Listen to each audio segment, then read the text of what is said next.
So this and I'm John and Willie.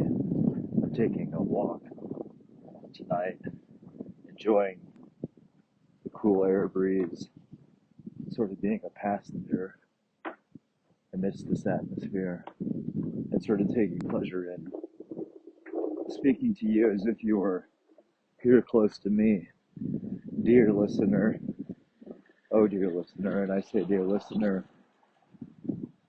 in regards to the intimacy that we have to have in speaking to one another. And of course, it's an intimacy that we have from a distance, and it's an intimacy that we take for granted, given its ubiquitous presence in our lives. And so long as there's a presence, we do not have the gratitude towards that presence.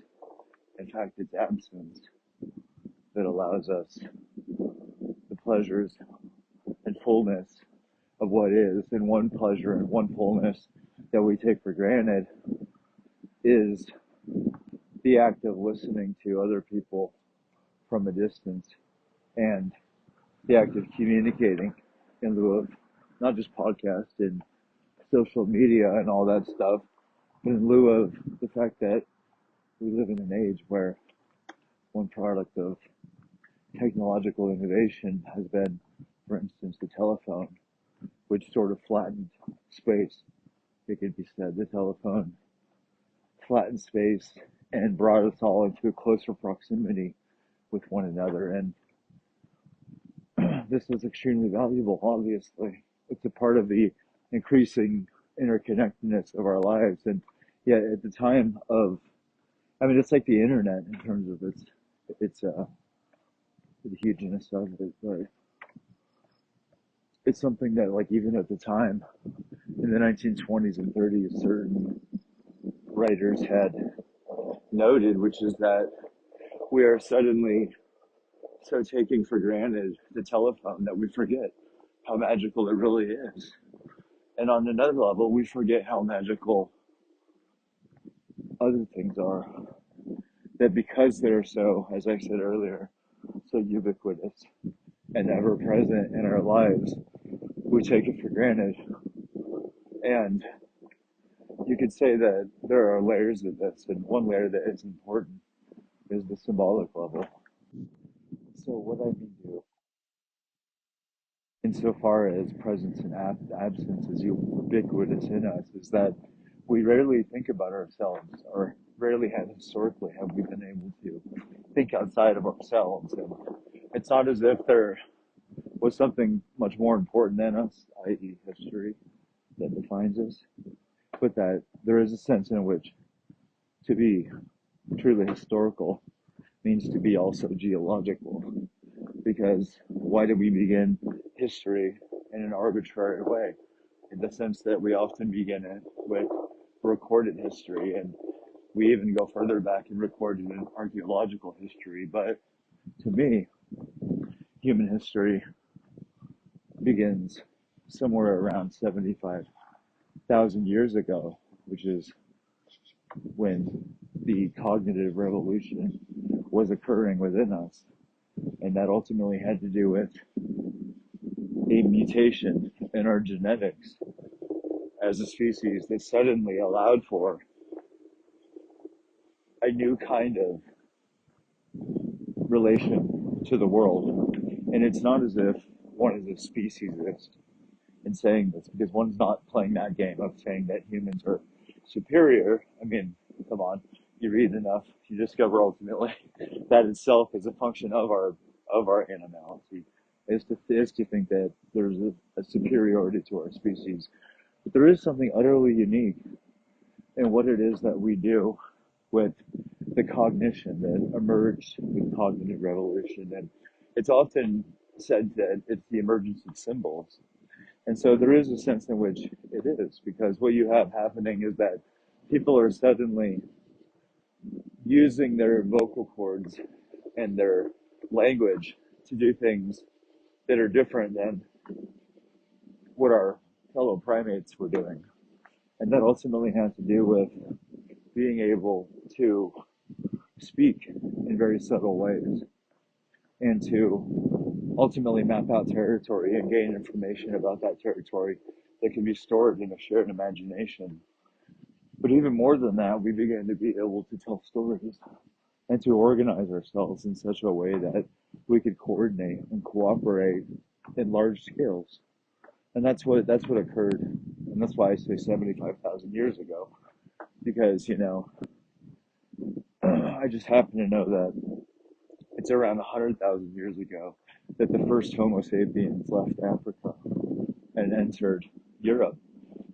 And if I understand correctly, there was a kind of conflict, to say the least, between the Neanderthals who occupied Europe and the Homo sapiens who are proto-archaic humans who began entering Europe. And in short, we lost that battle. And perhaps it could be said that if there's anything like a story going on in this, our success is that we found our way back to Africa because the ultimate triumph in the human beings, and I'm just shooting from the hip here in terms of what I suspect to be true. I don't know any of this to be true, but it might as well be true. It had something to do with a shift in our very center of balance. Because one thing that was essential in fleeing Europe, as it was also not only in fleeing possibly having lost the battle with the Neanderthals, but ultimately the Ice Age, which I think was a part of the ending of the Neanderthal, but it also has to do with the emergence of particular kinds of human cultures that, for whatever reason, began planting food around 12,000 years ago. But between 12,000 years ago, which is when agriculture in towns and cities began emerging, and 75,000 years ago, there's a huge change in what we are. And the most fundamental way of thinking about that change is that we began, as I said, to be able to organize ourselves in such ways that we could fight. Because, it's 75,000 years ago that we went back into Europe and we won that battle. And unfortunately, there's no written record of that struggle, but we ultimately succeeded. And if I remember correctly, it's around 45,000 years ago that we had effectively occupied every major continent in the world. And um, not only how we occupied it, but that we had ultimately begun like the effects that would become known as the Anthropocene, which is like ultimately it means the Anthropocene means that we're beginning to enact another kind of age in the Earth's change, and it's not understood as to whether or not there's a correlation between the two. A lot of people would like to assume so, but there seems to be a sense in which the human species, in lieu of its success with the cognitive revolution, began entering every environment and destroying it because it was using every resource it encountered.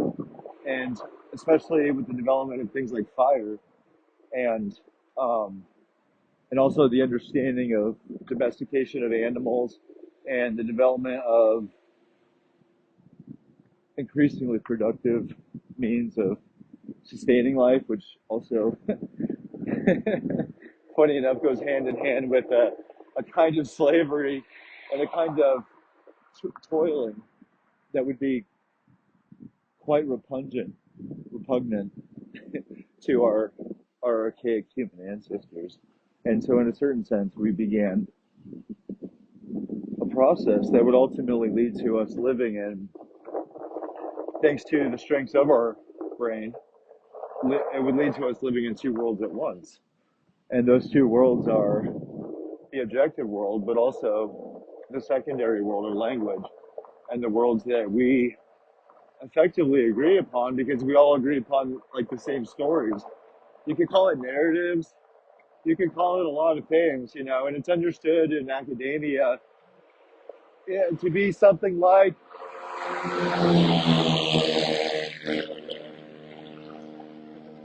four wheeler.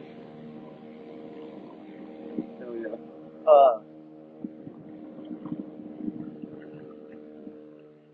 But it would ultimately lead to us to being a very successful species in short, the success is a double-edged sword.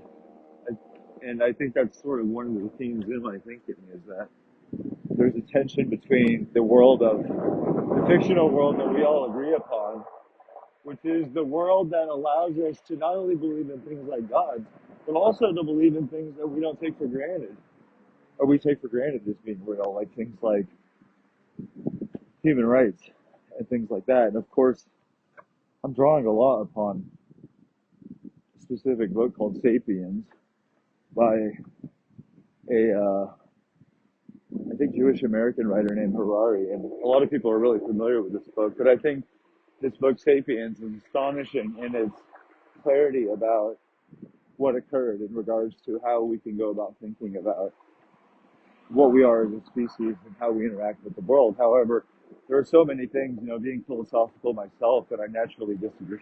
Like, I don't disagree with, but I probably just have my own way of putting. But that's secondary to the value of this book insofar as it makes it quite clear that what we think of as being our subjective worlds, and again, this is probably false language because it might not be that there's such a thing as a division between the objective and the subjective, but for all intents and purposes, let us assume that there is such a thing, or that we could think about the self in such a divided way.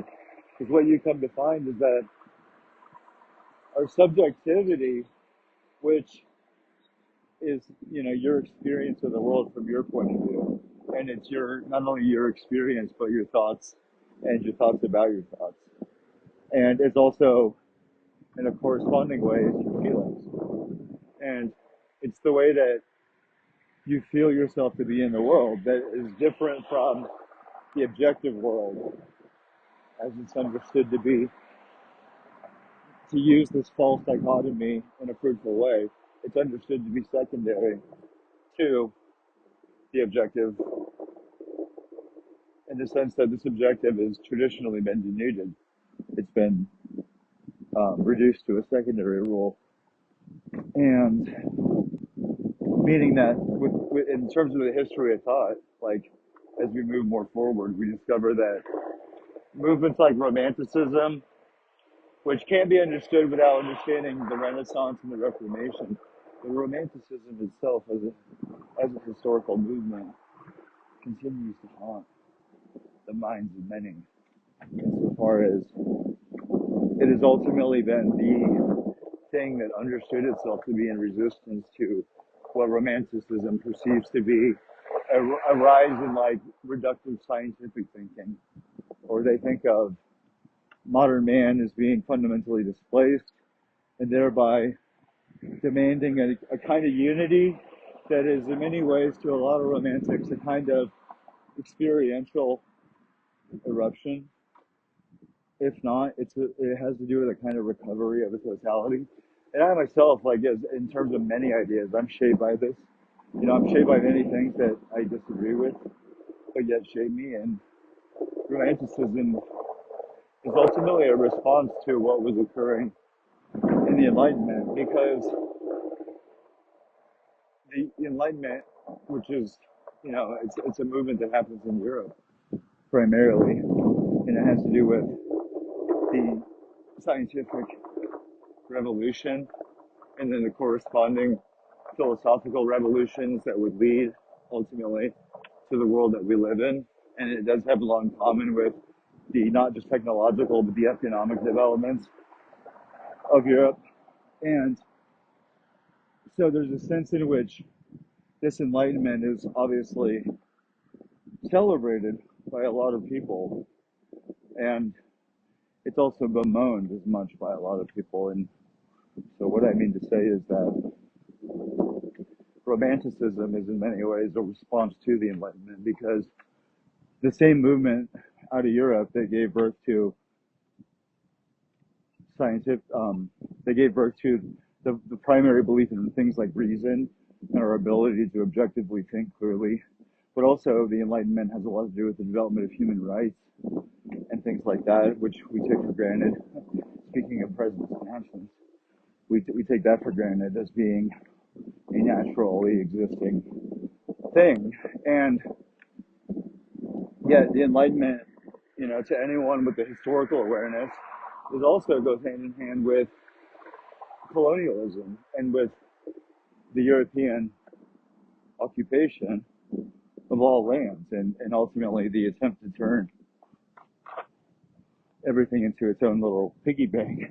The world became a piggy bank, and Europe took advantage of its technological capacities insofar as it couldn't help itself, I think, ultimately. And what I mean to say, though, that's secondary, and maybe not even true, but there's a sense in which romanticism is a response to the misperception of the Enlightenment, because the Enlightenment can be reduced to being just white European men who are brutalizing the indigenous people or the other people of other states in lieu of attempting to dominate them.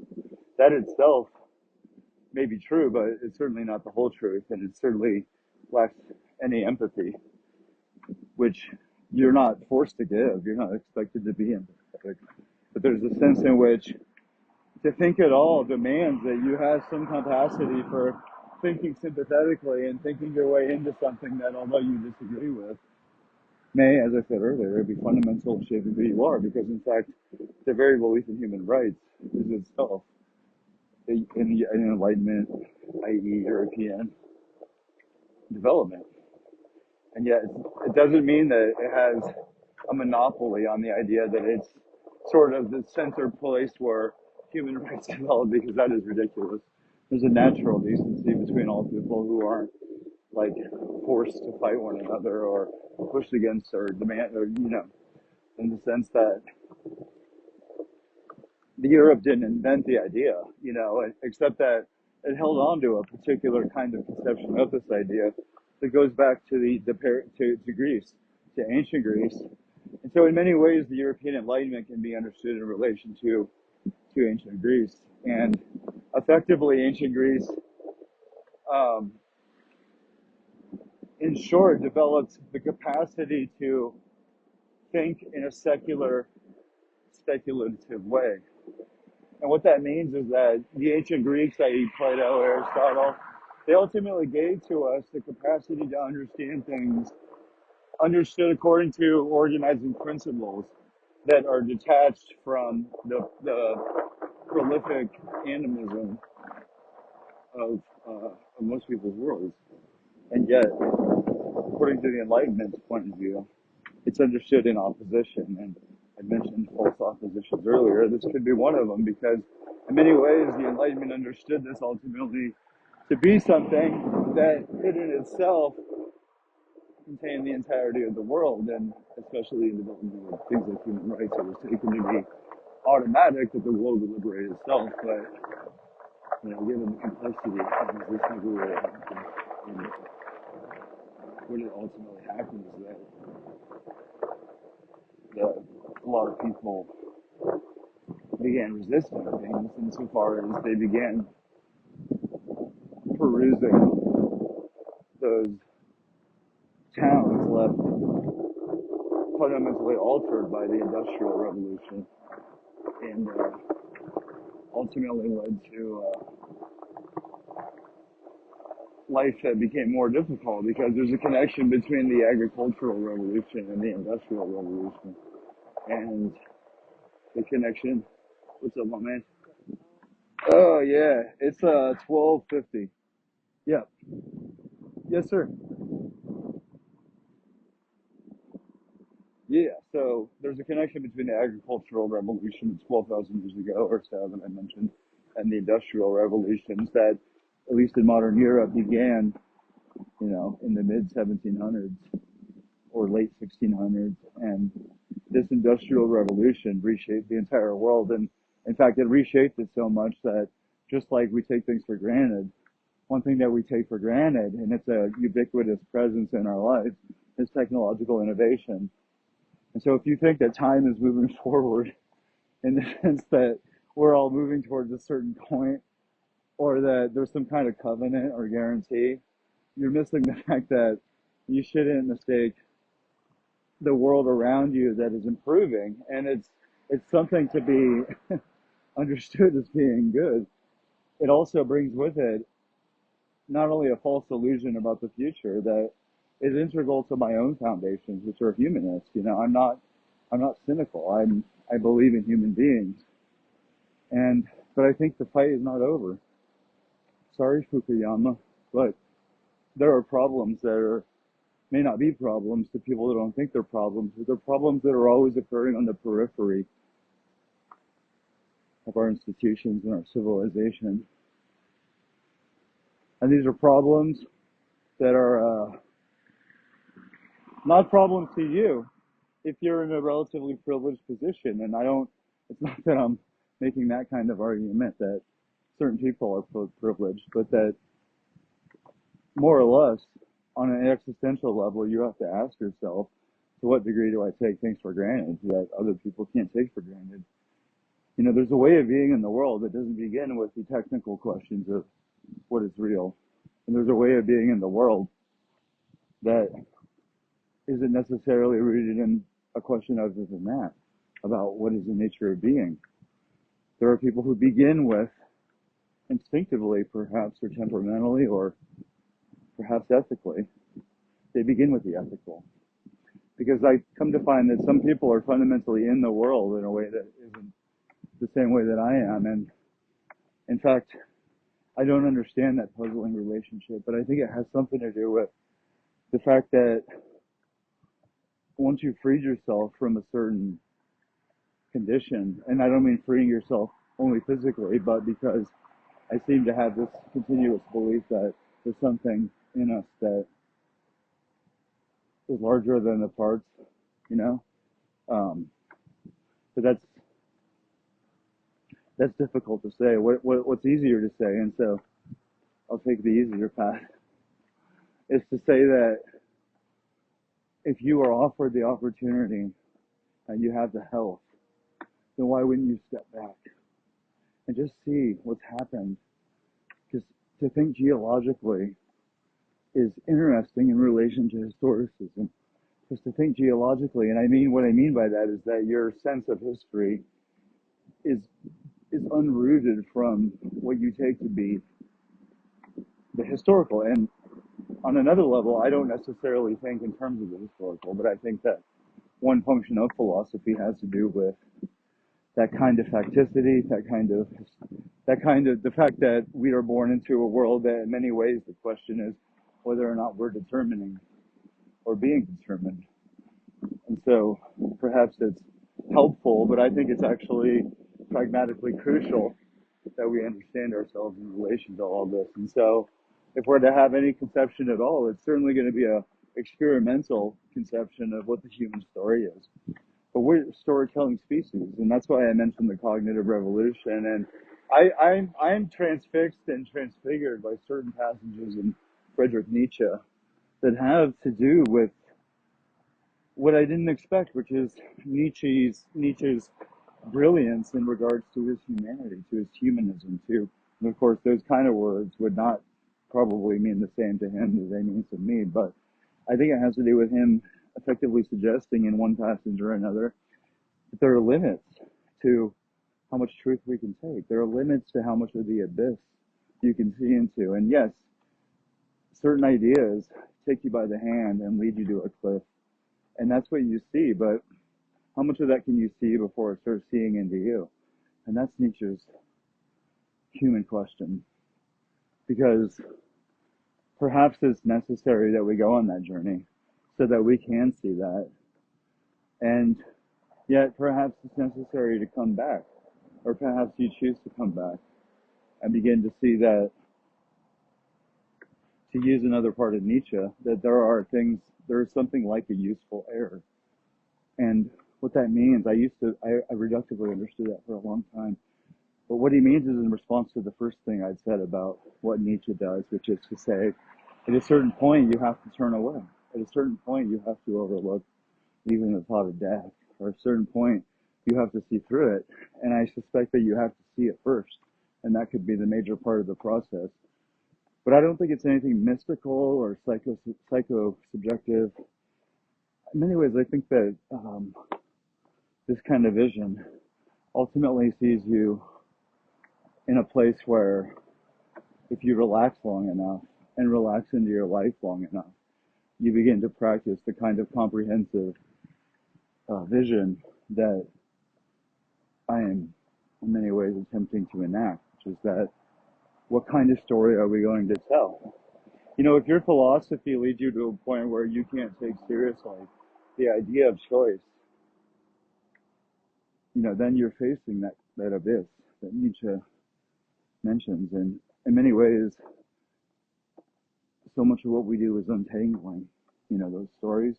And so much of what philosophy is a necessarily deconstructive urge towards undoing institutional oppression by undoing its underlying mythological structure. So I get that. And you know, there's a sense in which, and that's something I could talk about further, but it's not important in regards to what I mean to say, which is that we ultimately have to affirm something as much as we deconstruct it. And philosophy's role isn't merely negative.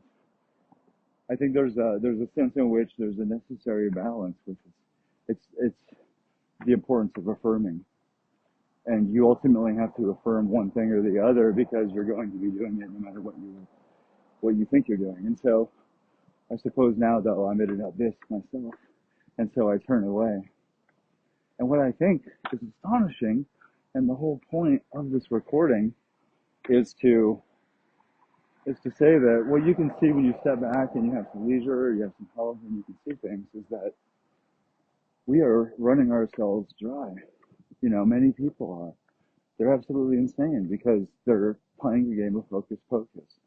And they're sort of not effectively using, I think, this is my position, not effectively using their mind or brain for what it's worth.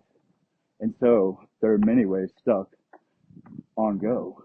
They're stuck on go because they're attempting to solve problems, but in many ways lacking the adequate tools, the toolkit that philosophy, I think, when properly done, allows you. And it's a toolkit that isn't merely for undoing those ideas within you, but also rebuilding new ideas. And so perhaps I'm merely telling a story that allows me, you could say, to live my own life, or that, you know, to use Nietzsche, is ultimately giving me power. But Nietzsche's question is, why not? Because what you're on guard against isn't power, but resentment. What you're on guard against is losing that struggle of overcoming yourself. And ultimately, you can say that it's a choice that you make, but even that is saying too much. And in many ways, it's missing so much. And so in many ways, you're at the limits of what language and thinking can do. And so it's sort of like something that, you know, to use the old Christian adage, that you can't let the left hand know what the right hand is doing. And you find this not only in the Christian adage, but also in many other traditions wherein one discovers that the person you're trying to quote unquote outsmart is yourself. But I don't think it's really a mystical or occult thing. I think it's as simple as relaxing and allowing your senses to work. As I am walking through the city at night, you know, there's a sense of danger in walking through the city because you don't know what's going to happen given, you know, the conditions of where I'm at. And yet that adds an air to what I do. It adds a musical flair, and so do these cicadas. And yet I haven't even said what I wanted to say, which is that the major thing about the events in our history is that we come to find that we empower ourselves by telling stories that allow us to organize. But that same power isn't really a power for us because we end up undoing ourselves. So the very strength that we have in our ability to not only mentally understand the world, to organize it, to understand it's the relation between things in a rational way, but also our ability to feel anything at all. But much of this is rooted not in the world in itself, but in the underlying stories that we tell ourselves. And the only reason that this is fascinating is that the thing that I missed all along, and the thing that is the feature of cognitive revolution and 75,000 years ago that I understood to be the emergence of what's called epigenetics, which is a word for anything in our development and history as a species that isn't genetic. You know, virtually all species are determined by their genetic disposition and have relatively no flexibility in terms of changing environments. But what we have is epigenetics, which is just, it sounds like a fancy word, but it simply means that we're able to pass on information that isn't genetically encoded. And so we develop this like incredible flexibility in terms of our environment, because what you're also trying to understand is how we so quickly spread across the earth. And it has to do with this ability to not just to speak, but one has to, I think, understand a little bit more deeply what the speaking entails, because what it ultimately entails is that we're able to do things like operate according to a vast synchronicity. And this synchronicity occurs every day, and it's astonishing. And it's sort of like another thing um, regarding presence and absence. You know, presence and absence are fundamental words in many philosophers' lexicon, and yet they can mean many things. And to me, it, in many ways here, it at least means that presence has to do with what we take for granted. And it's all around us. It's a world that we take for granted, but all of it's accidental, or all of it is at least worth noting, because what we're living out is a miraculous experiment. And that experiment is predicated on things that ultimately led to the Industrial Revolution and led to us changing the world and conquering the world in ways that occurred 45,000 years before that. And what we're ultimately doing in terms of epigenetics is we're ultimately agreeing upon things that are not obvious narratives, they're not obvious stories. And in many ways, it's not simple at all, but it ultimately has to do with this ability to um, to change. That's what I missed about the cognitive revolution.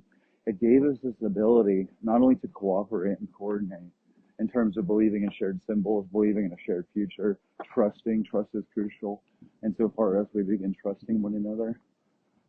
But what we find is that people can change their ideas on a social level, and thereby change the very patterns of their activity. And that's what I think is so. And it doesn't mean that it's free to those that are participating in it. It doesn't mean anything humanistic. It doesn't. It's not a positivist claim in that regard. It simply means that what you have to see is that unlike Neanderthals and unlike almost every other species, we're able to rapidly adapt to drastically different circumstances, whether it's because we're traversing the earth and discovering these circumstances and then changing the stories we tell to fit those circumstances. But it ultimately means that we are able to change our stories within the location. And it doesn't really happen very often. In fact, you know, most people are never really, from what we know, thinking outside of the paradigm or the ideas of their time. In fact, it's worse against most people. But we live in an age where there's a astonishing ability to think outside of our circumstance and condition. And it has a lot to do with gunshot.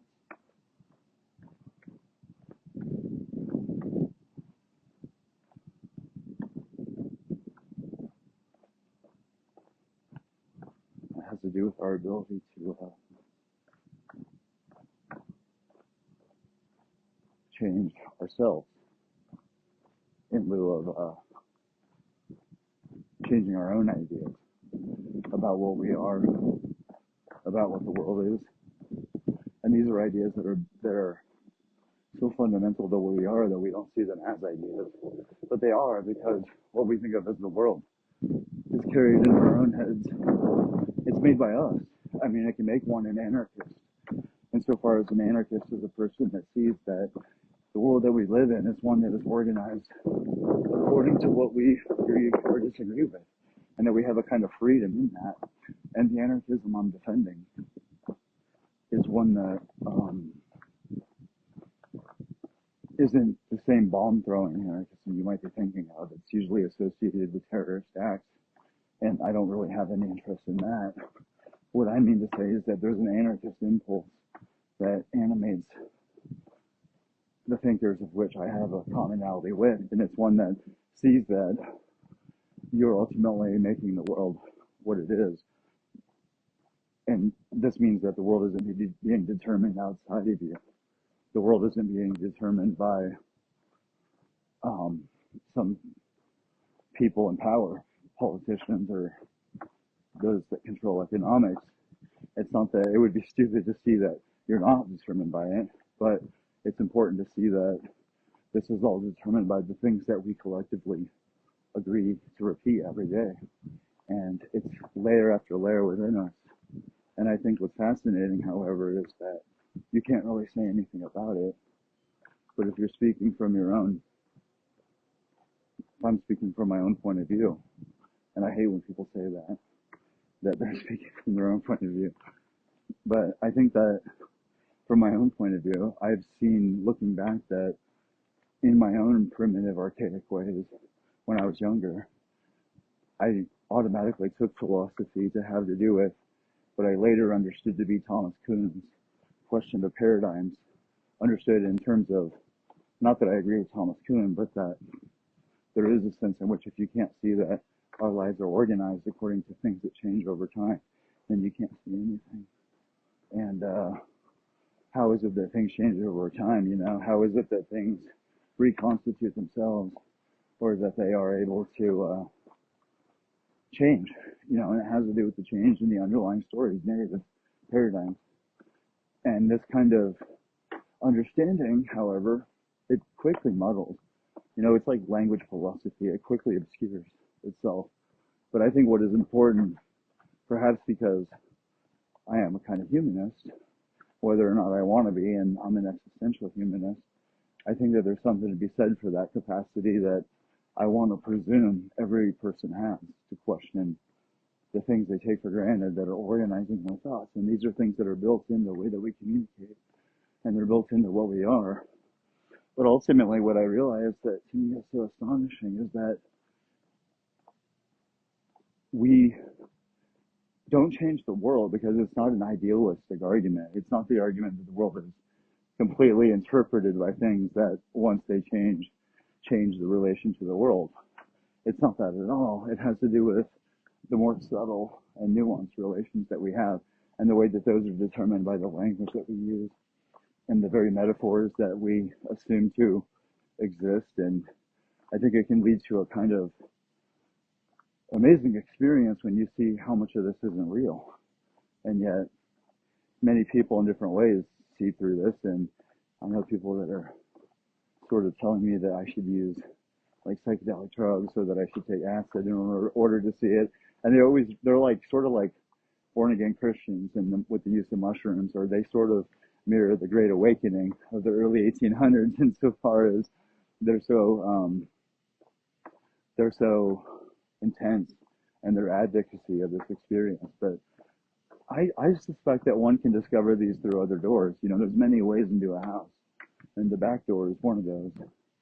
You can use windows, but there's a back door into this discovery that you can have on a deeply, probably spiritual, psychological level by doing drugs, or maybe by having very intense experiences where chemicals are released. But personally, I'm not as interested in that as I'm interested in, again, the individual, and how it is that when a person learns that the way they are even paying attention to everyday life, that itself is shaped not by some historical narrative, but it's shaped by the way that they comprehend attention itself. And in many ways, if meaning is to be found, it's in the world. And if it's to be found in the world, it isn't that the person changes themselves, but that they ultimately learn to practice the capacity to overlook what is worth overlooking, and maybe perhaps to see beauty that isn't seen, perhaps that thereby gives them a kind of hope and belief that they missed. And so there's a sense in which it's a much more practical, it's a modest approach to our capacity to change, because we're not interested in um, the Raskolnikov response, Dostoevsky's figure Raskolnikov in Crime and Punishment, who takes on that sort of Napoleonic um, response to his own recognition of his own like will to power, as Nietzsche would put it, and so thereby discovers the terror. Speaking of the abyss, that's what Raskolnikov discovers.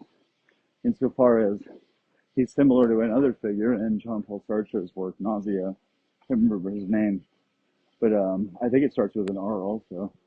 But here is a person who, in many ways, is an existential, so-called quote-unquote response to the discovery of the quote-unquote meaningless of the world in itself. And I don't really follow that train of thought because I'm a little bit more modest, as I said, and it's not that I'm English, but that there's a sense in which we don't need to consider this in a hysterical manner. We simply have to see that it's not a narrative alone, but layer upon layer of repeated language within you. And this repetition has to do with the very logic of the language that we use. And so it's not that there's a freedom outside of this, because that's a whole other question in itself. But that what's so astonishing about being human is that you can interrogate yourself and be self-conscious enough not to see yourself, because you can't really see yourself in that way, but that you can also at least get an intimation of perhaps what it is that isn't what you think. I mean, it's one thing even to discover what you think. To know what you think is difficult for a lot of people, I've found.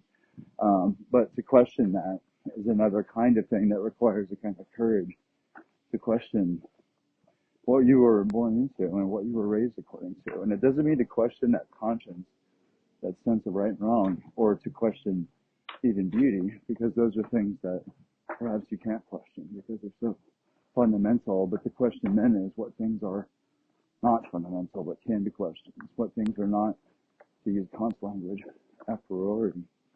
And if you're thinking philosophically, you're also thinking against me, in the sense that the real question that you face if you're speaking of reactions against the Enlightenment, if you're reading Georg Friedrich Hegel, like Hegel, or if you're reading Heidegger, you're ultimately working against this, because in many ways what we discover in 21st century philosophy is that it's questionable whether people can think outside of these structures. But then the question is, how do things change? If it's so fundamental. And so that question of change, I think, is the beginning of a whole other line of thought. But it's a question that even in acting, you're cognizant of, and that's what injects a kind of dizziness and uncertainty into any person who is really thinking with a body and isn't a merely invisible ghost. Well, this is Middle Child, and I'm signing off on this Wednesday night, illuminated by gunshots, cicadas, and roving eyes of strangers, a little intoxicated. And then there's me with my running shoes on, always ready for whatever happens, but also in love with the city, in love with the night, in love with these walks that I'm finding it harder to take, but I'm also finding that they mean that much more to me. Speaking of presence and absence. Well, this is Middle Child. Have a good night.